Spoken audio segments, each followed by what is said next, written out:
Shibi Mole, who's reporting from Kerala. If you look at the Prime Minister's focus over the last few months, Shibi, it's been, yes, southern states, but largely Tamil Nadu and Kerala. It's here that the BJP is really looking to better their vote share because as far as the BJP is concerned, these are the states where they've performed the worst really in the south itself. So in Kerala, there are certain constituencies that the Prime Minister has handpicked. Take us through which seats those are and why.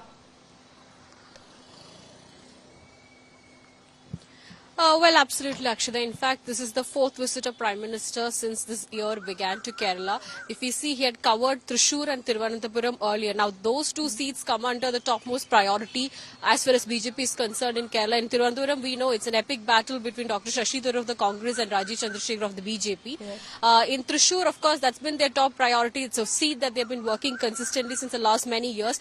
This time, Prime Minister has chosen to visit Pathanamthitta and Palakkad. Now, Pathanamthitta, as we know, Sabarimala is situated there, and that's a seat where BJP has considerable vote share. This time they've fielded Anil Antony, a fresh new face in the constituency, and of course that's a seat they do have vote share, and probably Prime Minister's visit is going to give that extra push that's required in that constituency, especially fielding a new face there. Now he also has a roadshow on the 19th in Palakkad. Now, Palakkad is also a similar case. That's where Metroman E. Sridharan was fielded from in the last assembly election. That's also a stronghold of the BJP, where they finished second in the last assembly elections. There also they've consistently increased the vote share, especially when we look at the 29 Lok Sabha elections. Their vote share had seen a major increase. They've tasted success in the local body polls to a great level in the last 4-5 years if we check. So all of these are constituencies that comes under the top priority of the BJP, and we can see that these are the main constituencies they're focusing on. As we know, BJP has never had an MP from Kerala, so this time they are trying to change that history and create a new history here, especially focusing on these constituencies where they have been successful over the years increasing the vote share.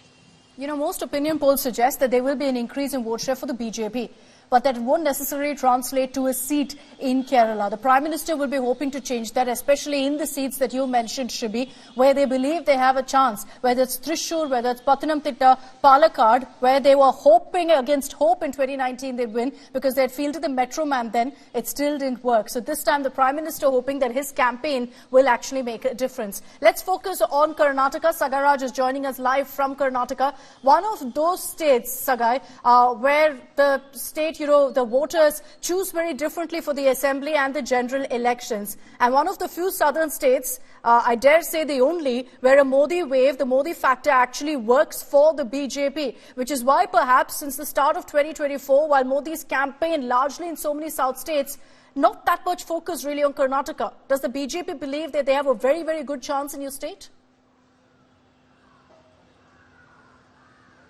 The BJP believes that they have a very good chance in the state of Karnataka, and remember that out of 28, BJP had won 25 seats in 2019, and they are anticipating that they might retain all those seats in 2024 with Modi wave.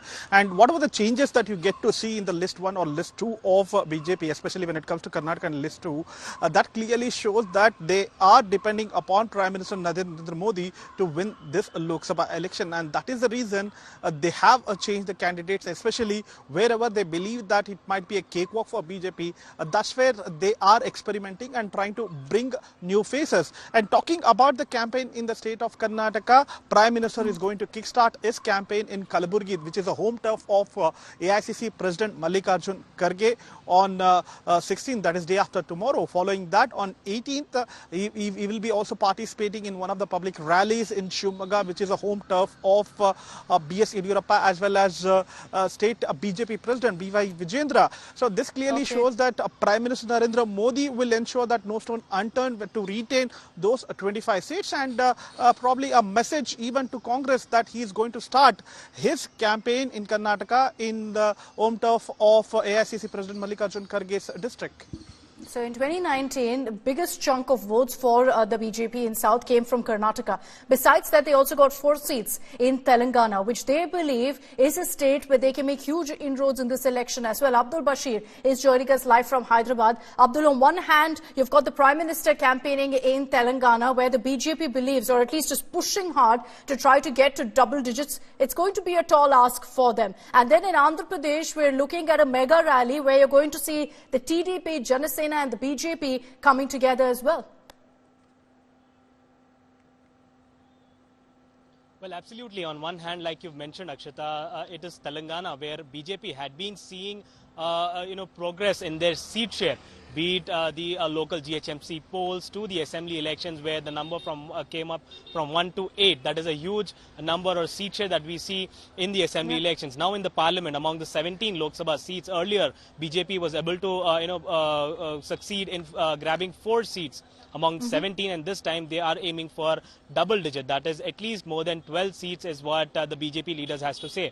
So tomorrow Prime Minister Narendra Modi will be here in Telangana kickstarting his campaign from Malkajgiri. Malkajgiri is the biggest constituency in the whole country where 36 lakh voters can be seen in this particular constituency. So here tomorrow a huge roadshow will be held in the Malkajgiri crossroad at about 1.2 kilometers is what is estimated, and this roadshow will begin at 4 p.m. till 5 p.m. So Prime Minister Narendra Modi will hold this mega roadshow in Malkajgiri. After this, on 16th of March, he will be heading towards Nagar Karnool, where he is set to address a huge public meeting in Nagar Karnool. And 17th, like you've mentioned, on the other hand, Andhra Pradesh, where after this mega alliance, this would be a first meeting where Prime Minister Narendra Modi will be sharing dais with TDP chief Nara Chandrababu Naidu, JSP chief Pawan Kalyan, where after the seat so all three leaders will be together just a few days from now for that mega rally in Andhra Pradesh.